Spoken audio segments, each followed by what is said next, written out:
আমরা মুসলমান, আমাদের আল্লাহ আছে, আমাদের আখিরাত ভুলে গেলে চলবে না। আমরা মৃত্যুকে আড়াল করলে হবে না। আমার বাপ স্বীকার করলেও মরতে হবে, স্বীকার না করলেও মরতে হবে। হবে কিনা বলেন? চোখ বন্ধ রাখলেও মরতে হবে, চোখ খোলা রাখলেও মরতে হবে। সুখের সাগরে যে ভাসে তারও মৃত্যু হবে, দুঃখের সাগরে যে ভাসে তারও মৃত্যু হবে।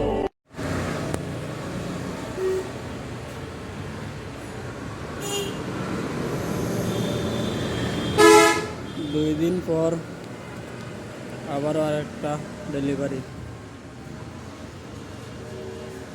আকাশি কার্ডের ফুল বক্স।